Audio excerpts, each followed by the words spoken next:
하나님 우리 아버지와 주 예수 그리스도로부터 은혜와 평강이 여러분들에게 함께하길 바랍니다. 네, 여러분 성경에는요 여러 가지 주제의 이야기가 있습니다. 그래서 어떤 주제를 어떤 사람이 읽느냐에 따라서 이해되는 내용이 달라질 수가 있어요. 때로는 서로 이렇게 반대되는 의견을 이 같은 성경을 바탕으로 해서 주장할 수도 있다라는 겁니다. 그런데 여러분이 성경에는 여러 이야기가 있지만 이 여러 주제의 이야기들을 하나로 있는 주제가 있습니다. 큰 맥락이죠. 하나님 나라 이야기입니다. 나라는 국민과 주권과 영토로 이루어졌다라는 말씀을 제가 매번 드리고 있어요. 우리는 하나님 나라의 백성입니까? 아니면 공중 권세 잡은 사탄의 백성입니까? 우리는 이 대답에 분명한 대답을 할 수 있습니다. 우리는 하나님 나라의 백성입니다. 우리가 공중 권세 혹은 세상 권력이라고 말하는 권세 아래 있다고 해서 하나님 나라의 백성이 아니다라고 말할 수 없다라는 거예요. 우리가 그러한 세상에 살고 있다고 해서 하나님의 백성이라고 해서 이 땅의 권세를 무시하며 살 수 있을까? 그렇지 않습니다. 우리는 이렇게 이중 정체성을 가지고 있어요. 하나님 나라 백성이라는 정체성과 이 땅에서 살아가는 사람들이라는 정체성이죠. 이런 이중 정체성을 가지고 살아가는 우리가 그리스도인으로 살기 위해서는요, 이 세상의 질서가 있습니다. 이 세상의 질서를 하나님 나라 바탕 위에 세워야 돼요. 세상의 질서를 하나님 나라 바탕 위에 세워야 합니다. 이 둘이 동등한 위치가 되어져 있거나 세상의 질서 위에 하나님 나라의 질서를 세우는 것은요, 하나님 나라 백성으로 살아가는 것을 어렵게 합니다. 더 나아가서 불가능하게 하는 거예요. 빌립보서 2장 9절 이후에 예수님의 이름을 모든 이름 위에 뛰어난 이름이라고 기록을 하고 있는데요. 모든 이름 위에 뛰어난 이름이다라는 것, 이것이 모든 권세 위에 가장 높은 예수님을 이야기하고 있는 것입니다. 성경의 모든 주제를 잇는 하나님 나라 복음, 우리가 바르게 알고 고백해야 하며 그 바탕 위에 우리의 삶을 설계해야 합니다. 특별히 사랑하는 자녀들의 삶이 그래야 합니다. 우리가 무엇을 가르치기 위해서 애쓰고 무엇을 남기려고 애쓰는지 분명하게 알아야 돼요. 하나님께서 창조로 아담을 에덴 동산에서 머물게 하심으로 아브라함을 불러내서 본토 친척 아비집에서 불러내셔서 그리고 이스라엘을 구별하심으로 예수 그리스도의 보혈로 이루고자 하셨던 일은 하나님 나라를 세우는 일이었습니다. 우리의 모든 훈련과 신앙 여정에 선명하게 드러나야 하는 것이 하나님 나라의 복음이다라는 겁니다. 하나님 나라의 복음을 선명하게 이루기 위해서 우리는 두 가지 관점을 가져야 합니다. 특히 성경을 읽을 때 이 두 가지 관점이 매우 중요한데요. 첫 번째는요, 명령에 대한 관점입니다. 이 명령이 모두에게 언제나 적용되는 말씀인가? 예를 들어서 예수는 그리스도입니다 라는 거예요. 이거는 세대, 시간, 역사가 바뀌어도요, 반드시 모두가 꼭 고백해야 하는 변하지 않는 말씀입니다. 그리고 나서 세대에게 주어지는 말씀이 있어요. 그 세대, 예를 들어 출애굽 세대, 가나안 세대, 예수님의 세대, 그리고 그 이후 우리까지 각 세대에게 각 시대에 맞추어 주는 말씀이 있습니다. 예를 들면 음식 규정 같은 거예요. 이런 말씀들은 그 행위가 아니라 그 의미를 알아야 합니다. 그래야 그 의미를 우리 삶에 구체적으로 적용할 수 있는 거예요. 두 번째는요, 누가 누구한테 말하는가를 알아야 합니다. 성경에는 상반된 이야기가 나옵니다. 예를 들어요, 레위기에는 눈에는 눈, 이에는 이로 갚으라라는 말씀이 있어요. 마태복음에는 그 말씀을 이어받아서 오른뺨을 대어주라라는 말씀이 있습니다. 눈에는 눈, 이에는 이라는 말씀은요, 그 일을 행한 사람에게 하는 이야기예요. 네가 그렇게 행했으니까 그렇게 받아야 된다라고 말하는 것입니다. 오른뺨을 돌려 대주라는 말씀은요, 맞은 사람에게 하는 이야기입니다. 각 사람이 이렇게 한다면 다툼이 일어날까요? 아닐 것입니다. 그런데 대개는요, 반대의 일이 일어나죠. 때린 사람이 야, 오른쪽 뺨도 돌려대라고 성경에 있는 거 몰라? 라고 이야기하고요. 맞은 사람이요. 눈에는 눈, 이에는 이야 라고 말합니다. 그렇게 되면 싸움이 커지게 되죠. 성경을 읽는 이 두 가지 관점은요. 하나님 나라 복음 누가 왕인가 라는 질문으로 하나로 이어질 수가 있습니다. 두 가지 관점을 가지고 오늘 이 본문을 읽어야 합니다. 오늘 본문은요. 마태, 마가, 누가 세 공간 복음 모두에 기록되어져 있는 이야기입니다. 그리고 이 세 복음서 모두가 이 어린이와 관련된 이야기 이후에 부자 청년, 영생을 위해 고민하고 있는 청년의 이야기를 배치하고 있습니다. 똑같아요. 그러니까 이 이야기들은 세 복음서가 동일한 관점으로 보고 있다라고 봐도 좋을 것 같습니다. 우선 15절 말씀 읽어볼까요?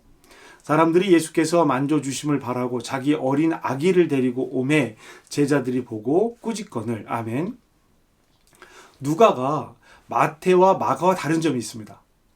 어린 아기라고 표현을 하고 있어요. 더 약하고 나이가 어린 사람이라는 것을 강조하는 것처럼 어린 아기라고 말을 하고 있습니다. 예수께서 만져주시기를 바랬죠.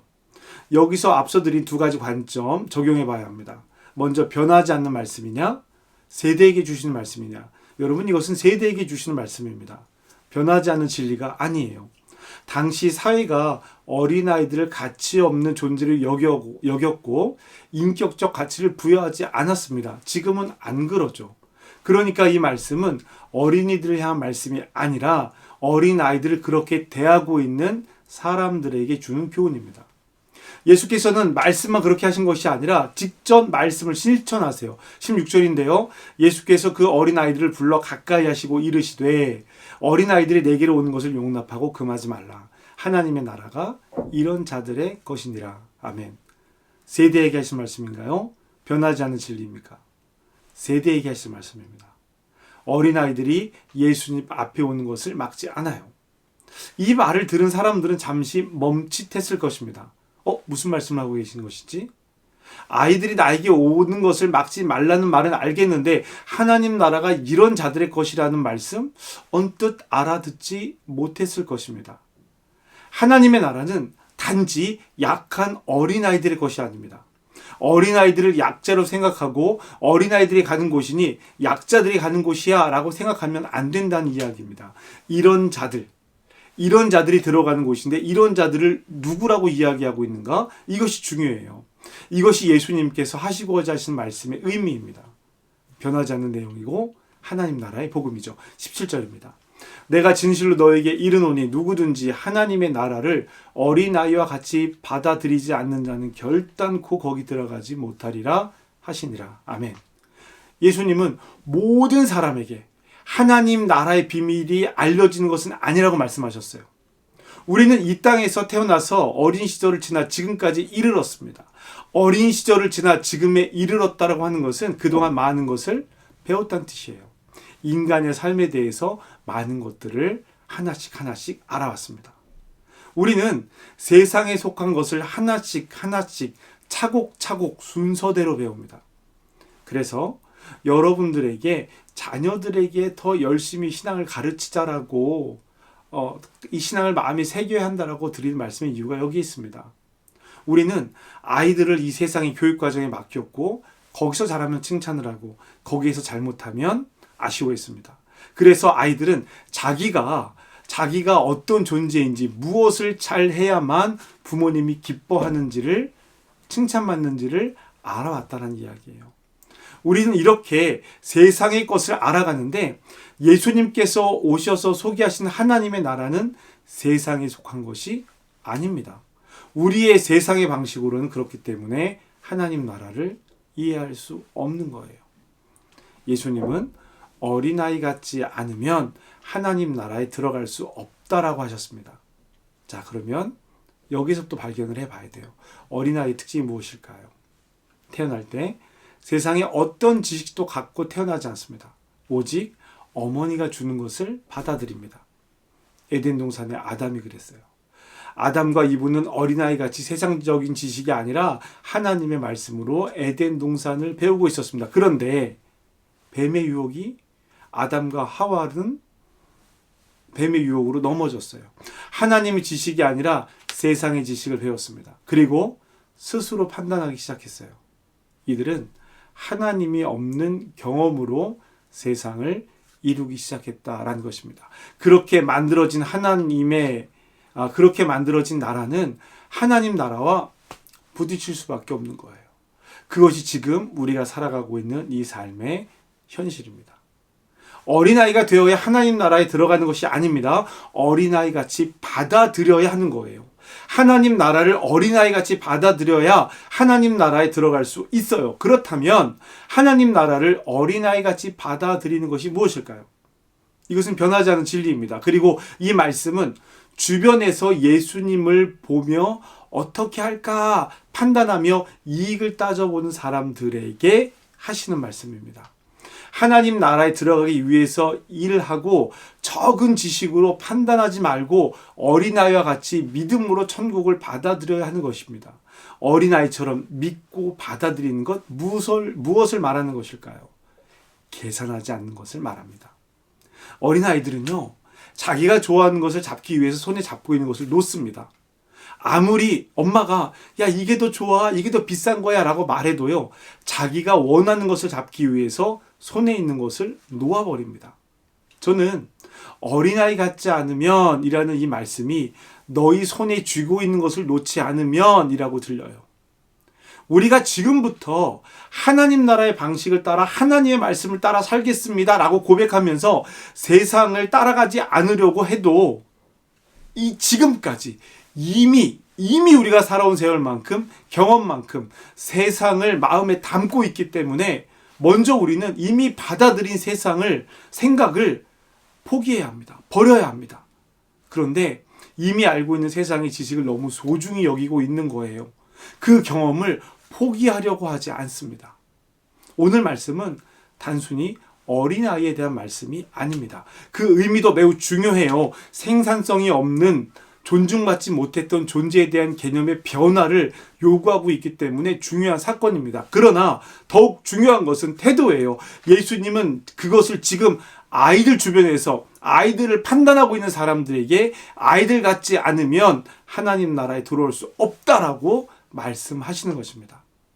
오늘 우리에게 이 말씀을 동일하게 하고 계세요. 여러분, 손에 쥐고 있는 것을 놓지 않으면 하나님 나라의 문고리를 잡을 수 없습니다. 오늘 우리는 창립 44주년을 맞이하고 있습니다. 오늘 우리는 무엇을 기념하며 이 시간을 맞고 있을까요? 우리의 지난 44년이 어떤 의미입니까? 한 해 한 해 쌓여가지 않으면 44년은 없어요. 그러니까 한 해가 중요한 거예요. 내년은 어떨까요? 저는 내년을 기대해 봅니다. 내년 우리는 어떤 모습일까요? 45년이 되는 해는 조금 다른 의미로 이 시간을 보냈으면 좋겠다라는 마음이 듭니다. 여러분, 제가 고린도전서 9장 24절에서 27절에 있는 말씀을 여러분들과 함께 읽으며 이 말씀을 마무리했으면 좋겠다 생각했습니다. 우리 말씀 한번 읽어볼까요? 운동장에서 다름질하는 자들이 다 달릴지라도 오직 상을 받는 사람은 한 사람인 줄 너희가 알지 못하느냐. 너희도 상을 받도록 이와 같이 다름질하라.